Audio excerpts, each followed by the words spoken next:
அஸ்ஸலாமு அலைக்கும். இன்றைக்கி நம்மளோட ஆர்டர்ஸ் பார்த்துடலாமா? இன்றைக்கி பர்த்டே கேக்குமே ஆர்டர்ஸ் இருந்தது. ஃபஸ்ட்டு வந்து ப்ரௌனியில் வந்து கிண்டர் ஜாய் ப்ரௌனி, அதுக்கப்புறம் வந்து 9 ஃப்ளேவரில் வந்து அசாடட் பாக்ஸ் அதுவுமே தான் ஆர்டர் இருந்துச்சு. அப்புறம் வந்து காம்போ பேக், இது எல்லாமே அன்னைக்குள்ளே ஆர்டர் தான். எல்லாமே சைட் பை சைடாக எல்லாமே ஃபஸ்ட்டு நம்ம வந்து பேக் பண்ணிவிட்டு கொரியர் பேக் பண்ணதுக்கு ஒரு 1 ஹவர் நல்லா கூல்டவுன் பண்ணதுக்கப்புறம் தான் நம்ம கொரியருமே பேக் பண்ணுவோம். அந்த வேலை எப்போவுமே என் பொண்ணோட வேலை தான். அவங்க அந்த வேலையை பார்த்துட்டு கொரியெல்லாம் பேக் பண்ணி முடிச்சாச்சு.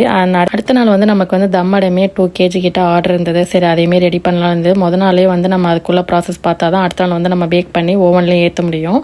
இப்போ மோல்டை விட கப் கேக் லைனர் வச்சு ஊற்றுறது கொஞ்சம் ஈஸியாகவும் இருக்குது. அதனால் இப்போ அந்த மெத்தட் தான் இப்போ ஃபாலோ பண்ணுறேன். இந்த அம்மாட்ட அன்றைக்கி டேஸ்ட்டுமே சொல்லவே வேணாம், அவ்வளோ டேஸ்ட்டாக சூப்பராக இருந்தது. தேங்காவுமே நல்லா வந்து மரத்துலேருந்து அப்போ தான் ஃப்ரெஷ்ஷாக பறிச்ச தேங்காவா, அதனால் டேஸ்ட் வேறு லெவலில் இருந்தது. அன்றைக்கி வந்து பிளாண்டியில் வந்து பர்த்டே கேக் ஆர்டர் இருந்தது. சரி, அதையுமே வந்து சாக்லேட்டில் வந்து ஃபுல்லாக வந்து சாக்லேட் கனாஸ்லாம் மேலேலாம் ஊற்றி கரெக்டாக மார்னிங் ஒரு 11 மணிக்கு போல் எடுத்துக்கிறேன்னு சொன்னாங்க. கடைசியில் வந்து எடுத்தது என்னமோ ஒரு 12:30 மணி ஆயிடுச்சு. சாக்லேட்லாம் மெல்ட் ஆக ஆரம்பிச்சிருச்சு. இது ஆர்டர் பண்ணது வந்து குட்டி பசங்க தான். அவங்களுக்கு அதனால் ஹோம்மேட் சாக்லேட்லாம் மேலே வச்சு கொடுத்தோம். உங்களுக்கு இந்த மாதிரி பர்த்டே கேக்கு ப்ரௌனியில் பிளானிலெலாம் ஆர்டர் கொடுக்குறதா இருந்தால் ஸ்க்ரீனில் நம்பர் இருக்குது. கண்டிப்பாக வந்து உங்கள் ஆர்டர் வந்து ப்ளேஸ் பண்ணிக்கோங்க.